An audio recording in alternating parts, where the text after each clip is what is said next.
안녕하세요. 1월 7일 수요일 아침길 되신 여러분 한 번 한 번 환영합니다. 오늘 본문은 사무엘상 3장입니다. 어제 본문에서는 제사장의 아들들이면서도 하나님을 알지 못하고 방탕하게 살아간 망나니 같은 엘리의 두 아들을 소개했습니다. 그들과 같은 집안에서 같은 환경에서 자라났지만 전혀 다른 길을 걸어간 한 사람이 오늘 본문에 등장합니다. 그는 엘리의 친아들은 아니었지만 어려서부터 엘리의 집에서 함께 자란 사무엘이었습니다. 성경은 이 사무엘을 점점 자라면서 여호와와 사람들에게 더욱 총애를 받았다라고 소개하고 있습니다. 오늘 본문은 바로 이 사무엘의 이야기를 중심으로 전개됩니다. 어느 날 밤 여호와께서 어린 사무엘을 부릅니다. 사무엘은 그 음성을 엘리의 부름으로 착각하여 여러 번 엘리에게 달려가지만 그것은 엘리의 부름이 아니었습니다. 마침내 엘리는 그것이 여호와의 부르심임을 깨닫고 사무엘에게 어떻게 응답해야 하는지를 알려줍니다. 사무엘이 말씀하소서 주의 종이 듣겠습니다라고 응답하자 하나님께서는 엘리의 집안을 심판하시겠다는 무거운 말씀을 사무엘에게 맡기십니다. 사무엘은 두려웠지만 그 말씀을 숨기지 않고 엘리에게 그대로 전했고 엘리는 그것을 하나님의 뜻으로 겸손히 받아들입니다. 이것이 사무엘 3장의 내용입니다. 저는 오늘 본문을 보면서 제사장 엘리와 어린 사무엘이 계속 비교가 됐습니다. 만약 하나님이 말씀하신다면 제사장과 어린 아이 중 누구에게 말씀하시겠는가라고 묻는다면 누굴 선택했을까요? 여러분은 누구를 선택하시겠습니까?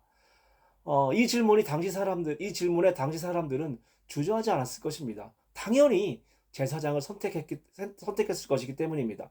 지위와 경력, 자격과 경험 어느 것 하나 어린 사무엘이 엘리를 따라갈 수 없었기 때문입니다. 그러나 본문에서는 전혀 예상하지 못한 반전이 일어났습니다. 하나님은 제사장 엘리가 아니라 어린 사무엘에게 말씀하십니다. 왜 모든 사람들의 상식을 뒤엎은 이런 일이 일어난 것일까요? 그 이유는 분명합니다. 엘리는 하나님의 뜻을 알고도 단호하게 순종하지 못했던 사람이었다면 사무엘은 하나님의 음성을 처음에는 알아듣지 못했지만 부르심 앞에 즉시 반응했고 이해되지 않는 상황 속에서도 순종의 자리로 돌아갔기 때문입니다.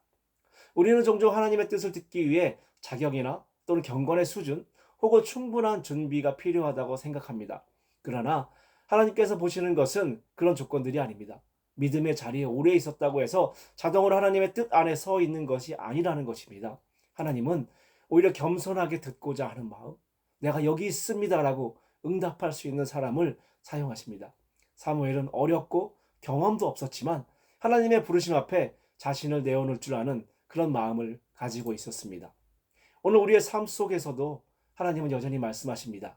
문제는 하나님이 침묵하시는가가 아니라 우리가 듣고 있는가인 것입니다. 하나님은 지위가 높은 사람을 찾지 않으십니다. 경력이 많은 사람을 부르지도 않으십니다. 다만 예, 주님 내가 여기 있습니다라고 응답할 수 있는 사람을 찾으십니다. 오늘 하루 하나님은 우리 이름을 부르실 것입니다.